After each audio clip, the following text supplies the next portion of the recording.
Welcome to the Shiva institute of advance mobile laptop LCD LED repairing. दोस्तों आज मेरे पास आसूस का डेस्कटॉप का बोर्ड आया है और ये ऑन हो रहा है पर नो डिस्प्ले का फॉल्ट है। तो आज मैं आपको बताऊंगा इसको कैसे रिपेयर करना है। और दोस्तों जनवरी से मेरा बैच स्टार्ट हो रहा है जिसमें हम लोग laptop repairing chip level, desktop repairing chip level और प्रिंटर रिपेयरिंग, मोबाइल रिपेयरिंग, इस तरीके की क्लास चालू हो रही है हमारी जनवरी से। अगर आप इंटरेस्टेड हैं तो ज्वाइन कर सकते हैं शिवा कम्युनिकेशन, और डेमो क्लास के लिए भी आप आ सकते हैं। मैं आपको डेमो क्लास फ्री दूंगा। और अगर कोई बंदा दूर से है तो ऑनलाइन वीडियोस भी परचेज कर सकता है जिसमें हम आपको बहुत कम कॉस्ट में आपको रिपेयरिंग सिखाएंगे चिप लेवल पे स्टेप बाय स्टेप। और अपना अगर कोई उत्तराखंड से है और इलेक्ट्रॉनिक इक्विपमेंट रिपेयर कराना चाहता है जैसे laptop, LCD, LED, printer, projector, home appliances, कुछ भी, तो हम यहाँ पे कंप्लीट सर्विस देते हैं चिप लेवल पे। और पूरा वीडियो को अंत तक देखें ताकि जो मेरे ये वीडियो बिगनर स्टूडेंट के लिए हैं जो अभी रिपेयरिंग सीख रहे हैं उनके लिए ये वीडियो बहुत हेल्पफुल है। और आज की डेट में आप भी समझते हैं रोज़गार कमाना बहुत मुश्किल सा होता जा रहा है, यानी कि लाइफ सर्वाइव करना बहुत मुश्किल है। लेकिन आप टेक्निकल कोर्स चाहे वो छोटा हो चाहे बड़ा हो, कैसा भी, बस अपना कोई सा भी हुनर सीखें।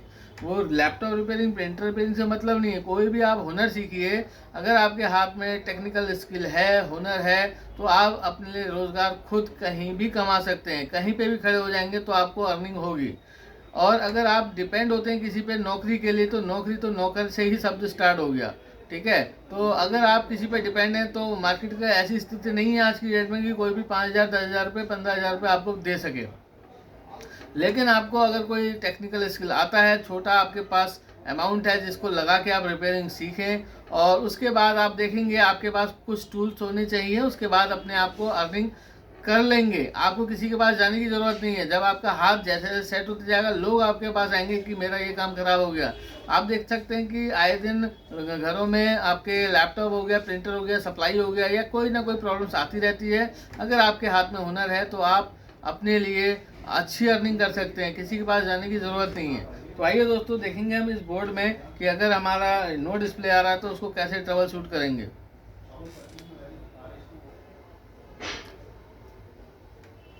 तो जैसे कि आप ये बोर्ड है और कैसे कैसे ट्रबल शूट करना है वो मैं आपको स्टेप बाय स्टेप बताऊंगा। और सबसे पहले मैं इसकी करंट पोजीशन बताता हूँ कि इसमें प्रॉब्लम क्या है। और इस तरीके का एक डायग्नोस्टिक कार्ड आता है जिसको हम इसमें लगाएंगे पीसीआई स्लॉट में, और लगाने के बाद हमें यहाँ से कुछ कोडिंग के हिसाब से हमें पता चलेगा कि लैपटॉप में क्या प्रॉब्लम है, लैपटॉप या डेस्कटॉप में।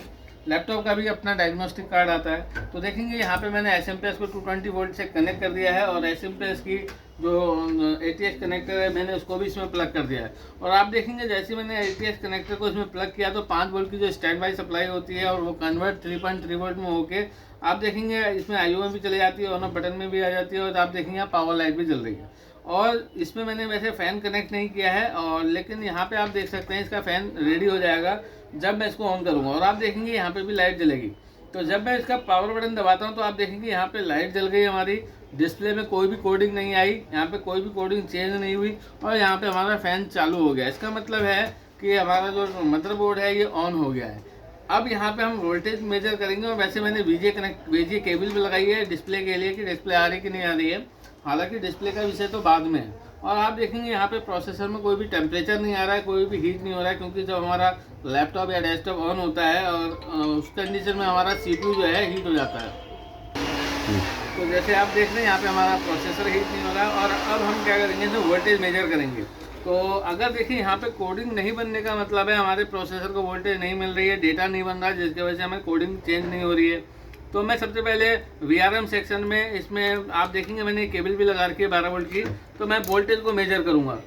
तो मैं मल्टीमीटर को वोल्टेज रेंज पे रखता हूँ, और आप देखेंगे जब मैं यहाँ पे एक तार ग्राउंड पे रखता हूँ और जो येलो वाली वायर है इसमें डालता हूँ तो आप देखेंगे मुझे यहाँ पे 12 वोल्ट मिल रहा है। इसका मतलब है 12 वोल्ट हमारा कनेक्टर से जा रहा है।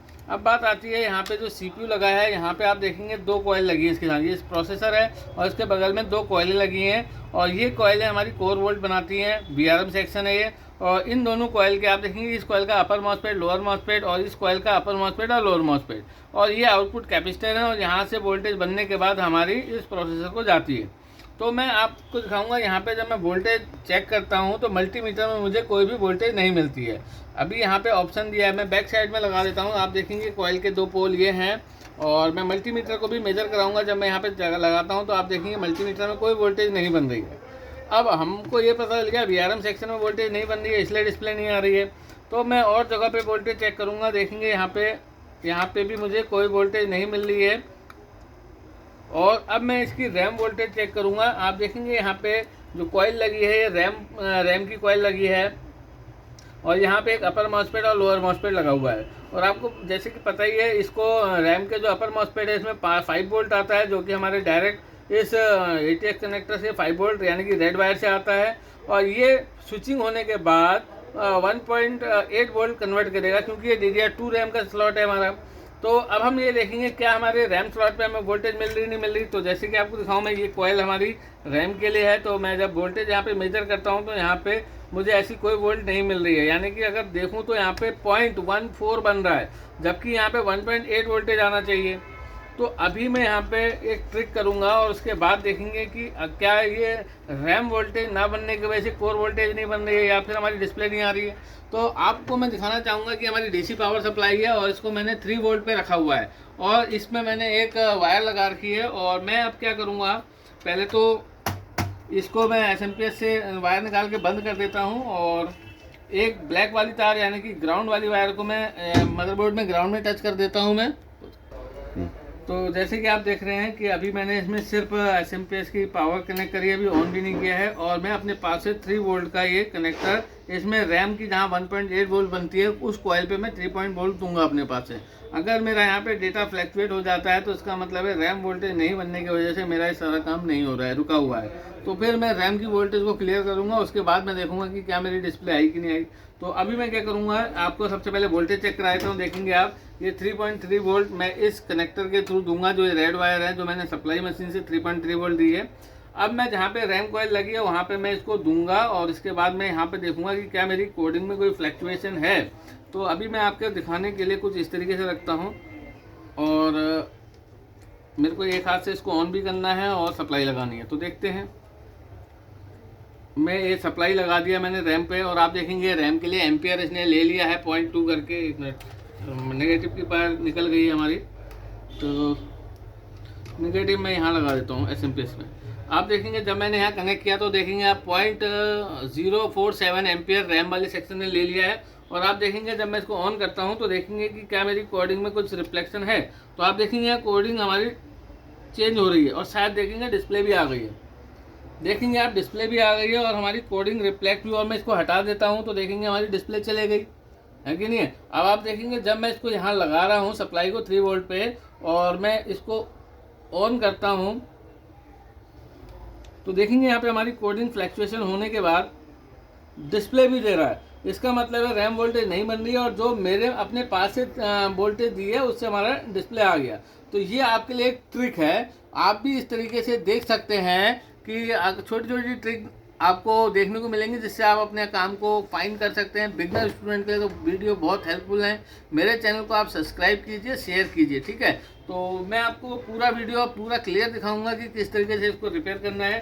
और मेरी वीडियो में कोई भी एडिट नहीं होता है, जो एक्चुअल होता है वही चीज़ मैं आपको दिखाता हूँ। तो ठीक है, आपने देखा कि रैम वोल्टेज बनने के बाद हमारा डिस्प्ले आ गया। तो अब मैं क्या करूँगा, यहाँ से इस कनेक्टर को निकाल दूंगा और रैम की वोल्टेज को बनाऊंगा। और अगर मैं आपको दिखाना चाहूँ तो दोबारा दिखा देता हूँ। मैं इसको लगा देता हूँ, पावर ये है, और आप देखेंगे रैम वोल्टेज नहीं बनने की वजह से क्या यहाँ पे हमारी वो आ रही है, देखेंगे नहीं आ रही, कोई भी यहाँ पे हमारे ये चेंज नहीं हो रहे हैं। तो मैं इसको निकाल देता हूँ। और रैम का सेक्शन आप देखेंगे यहाँ पे कॉइल लगी है, एक अपर मॉसफेट है, एक लोअर मॉसफेट है, और यहाँ पे भी एक कॉइल लगी है। तो मैंने बताया कि आपको जितने भी डेस्कटॉप के बोर्ड होते हैं वो हमारे 5 वोल्ट से रैम के लिए सप्लाई बनाते हैं। और आप देखेंगे मैंने बताया आपको रेड वायर से। तो जब मैं कनेक्टर को यहाँ पे लगाता हूँ तो आप देखेंगे रेड वायर हमारी दूसरे नंबर, तीसरे नंबर, चौथे नंबर की है। तो मैं क्या करूँगा, यहाँ से दूसरे वाले को कंटिन्यूटी पॉइंट पे रख के देखूँगा कि क्या मेरी 5 वोल्ट इन मॉसफेट के लिए आ रही है। तो सबसे पहले मैं देखूँगा ये वोल्टेज कहाँ आ रही है, कंटिन्यूटी। तो मैं मल्टीमीटर को कंटिन्यूटी पॉइंट पे रखूँगा और इस मॉसफेट पे देखूँगा। तो देखेंगे हमारे इस मॉसफेट पे 5 वोल्ट हमारे ATX कनेक्टर से डायरेक्ट जा रही है, और इसका गेट ये वाला है, और इसके गेट जब खुलेगा तो ये 5 वोल्ट यहाँ आएगी। और आने के बाद देखेंगे यहाँ पे कॉइल लगी हुई है, इस कॉइल से इसका ड्रेन हमारा इस कॉइल से कनेक्ट है, यानी कि 5 वोल्ट यहाँ से इस सोर्स पे आएगा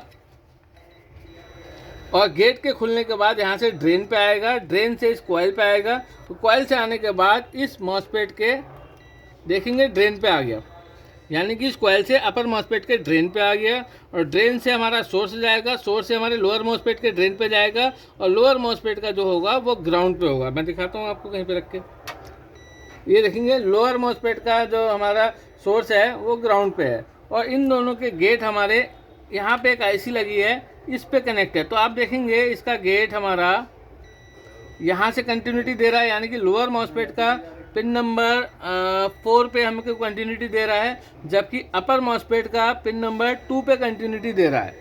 तो अब यहाँ पे ये तो पता चल गया कि ये इसकी स्विचिंग आईसी है और गेट भी हमारे इससे जुड़े हुए हैं।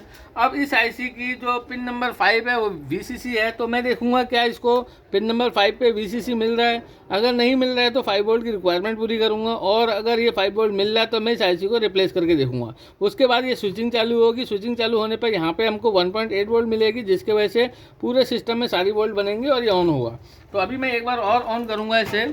ऑन करने के बाद मैं देखूंगा कि क्या मेरी जो ये आईसी है रैम के लिए जो पिन नंबर 5 है उसमें वीसीसी आ रहा है क्या।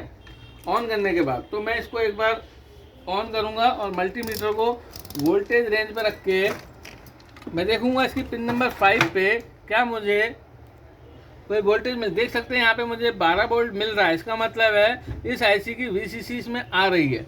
तो अभी मैं क्या करूँगा, इस आईसी को एक बार पेस्ट लगा के हीट मारूंगा और या फिर इसको रिप्लेस करके देखूंगा। तो मैंने सप्लाई हटा दी है और यहाँ पे मैं फ्लैक्स लगा दूंगा इस आईसी के लिए। और आईसी पे फ्लैक्स लगाने के बाद पहला काम जो मेरा है कि इसको हीट करना और हीट करने के बाद चेक करना। अगर मेरी वोल्टेज बन जाती है तो ठीक है और नहीं बनेगी तो इस आईसी को मैं रिप्लेस करूँगा। और ये APW करके है 71 नंबर, अभी देखना पड़ेगा। तो पहला काम है मेरे को इसको हीट करना। जब आप रिपेयरिंग सीखेंगे तो आप पॉइंट टू पॉइंट काम करना सीख जाएंगे। और हल्का सा मैं आईसी को हिलाऊंगा अपनी जगह से, देख सकते हैं ये देखने में तो मॉसफेट की तरह है, लेकिन ये यहाँ पे स्विचिंग आईसी का काम कर रही है इसके लिए।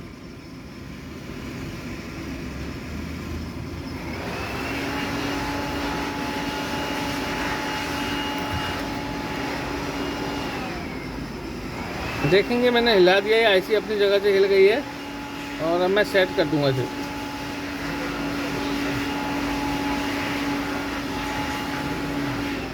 तो अब हम इसको ठंडा करके दोबारा चलाएंगे पावर प्लग करके और देखते हैं अगर ये ऑन हो जाता है तो हमारा काम अभी बन जाएगा, नहीं तो डेस्कटॉप के किसी भी मदरबोर्ड से आप देखेंगे और रैम सेक्शन में मोस्टली आईसी लगी रहती है। तो अभी मैं ऑन करता हूँ तो मुझे ऐसा कोई फ़ायदा नहीं मिला, तो अब मैं इसको रिप्लेस कर देता हूँ। तो अब इस आईसी को मैं निकालूंगा और आईसी को लगाते समय इसकी गाइड पॉइंट का आपको अच्छे से पता होना चाहिए। तो ये मैंने आईसी निकाल दी है और इसका नंबर मैं आपको बताना चाहूँगा कि इसका नंबर क्या है।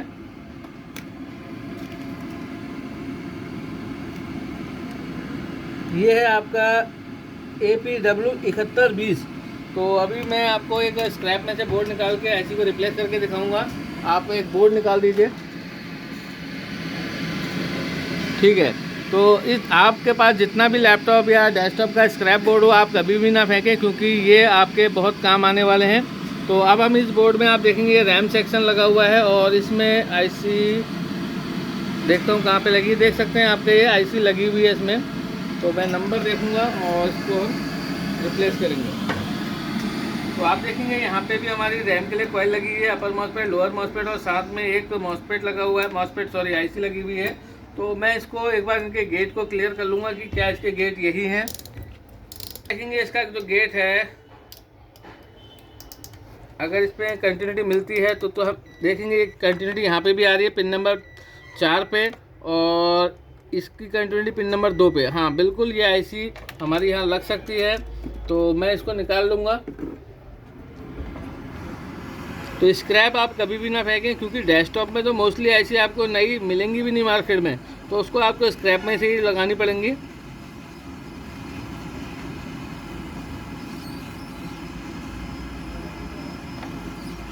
और गोल गोल घुमाएं हल्की सी हीट मारने के बाद, और जब ये आईसी निकल जाएगी तो हम वहाँ पे पेस्ट कर देंगे इसको।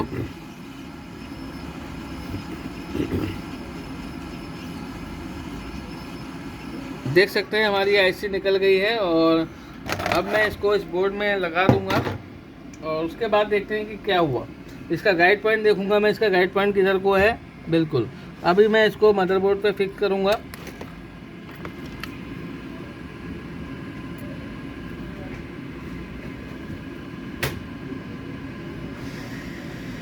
और गाइड पॉइंट देख के आपने लगाना है।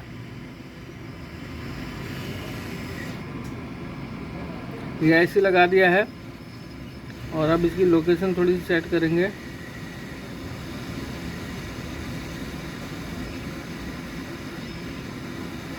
बिल्कुल आईसी लग गई है। अब थोड़ा सा मैं लेंस से देखूंगा कि परफेक्ट लगी है कि नहीं लगी है।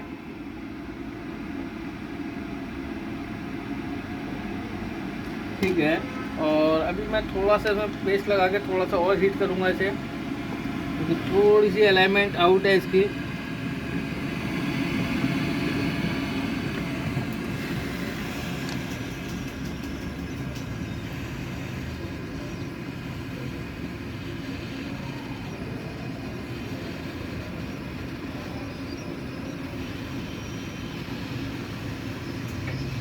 ठीक है, अब आईसी हमारी लग गई है, और अब हम इसको ऑन करके देखेंगे।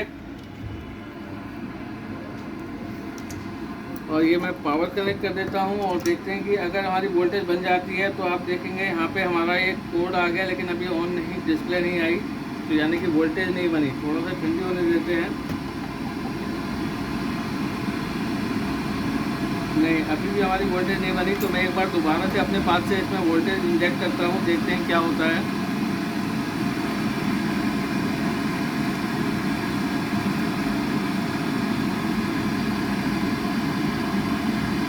देखिए मैंने इसको यहाँ पे अपने पास से वोल्टेज दिया है अभी, और मैं एक बार ऑन करके देखता हूँ। यहाँ पे देखिए कोडिंग चेंज हो रही है और डिस्प्ले भी हमारा आ गया, पर अभी जो आईसी चेंज करने से जो काम होना था वो नहीं हुआ। ये तो मैंने अपने पास से जब इसको वोल्टेज इंजेक्ट किया था हमारी डिस्प्ले आई, देख सकते हैं। मैं इसको हटा देता हूँ, अभी तो हमारी स्टैंड हो गई। ठीक है, दोबारा देखते हैं क्या मेरी वोल्टेज क्लियर हो गई। नहीं, तो जो भी हमारा जो प्रॉब्लम है इस आईसी के आसपास ही है। अभी हम उसको दोबारा चेक करेंगे। तो जैसे कि आप देख रहे हैं मैंने उस बोर्ड से आईसी लगाई, तो वो उसने काम नहीं किया, तो मैं अब दूसरी आईसी लगाता हूँ। इसको मैं निकाल दूंगा। दूसरे बोर्ड में मेरे को सेम आईसी मिल गई है 7120, और इसका नंबर सेम नहीं था वैसे, लेकिन है तो ये रैम के लिए ही, और सेम गाइड पॉइंट पे हमारी कंटिन्यूटी आ रही थी गेट की। तो अभी यहाँ पे APW 7120 यहाँ पे लगी हुई है इस बोर्ड में। अब मैं इसको प्लेस करूँगा।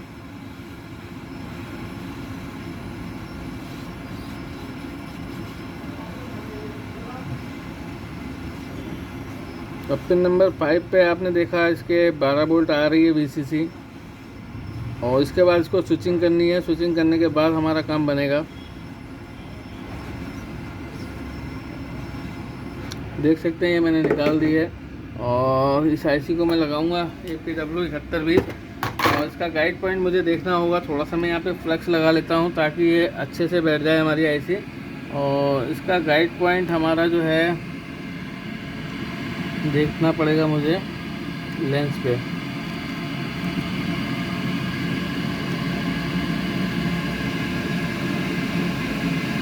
APW 7120, और इसका जो गाइड पॉइंट है इस तरीके से लगेगा। और ये सप्लाई डिस्कनेक्ट करके ही आपने लगाना है, चलती लाइन में नहीं लगाना है। कई बार ध्यान नहीं रहता काम करते से, हमें भी ध्यान नहीं रहता है।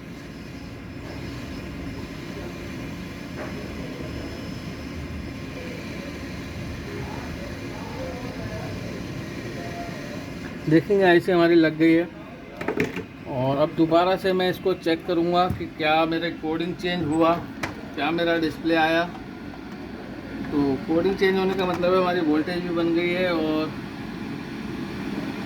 देख सकते हैं अब हमारा काम बन गया। अभी मैंने यहाँ पे कोई सप्लाई नहीं दिया है, और आप देखेंगे मेरा डिस्प्ले आ गया, और आप देख सकते हैं मैंने कोई भी सप्लाई नहीं दिया है। और इसमें जो फॉल्ट निकला हमारा, तो ये आईसी था APW7120, वो ख़राब था। और इस तरीके की मैं आपको अपने वीडियो में बहुत सारी वीडियो अपलोड करूँगा, जिससे आपको बहुत कुछ सीखने को मिलेगा। और बिगनर स्टूडेंट क्या, और उनको बहुत ज़्यादा हेल्प मिलेगा मेरी वीडियो से। तो मैं चाहता हूँ कि मेरे चैनल को आप सब्सक्राइब कीजिए अगर मेरे चैनल में आप नए जुड़े हैं, और घंटे का बटन दबाइए ताकि जो भी नई अपडेट्स हैं आपको मिलते रहें। और कोई भी आपका क्वेश्चन हो तो मेरे कमेंट बॉक्स में डाल सकते हैं, मुझे व्हाट्सअप कर सकते हैं। मेरे को जब भी टाइम मिलेगा तो मैं आपको फीडबैक ज़रूर दूंगा। थैंक यू, धन्यवाद।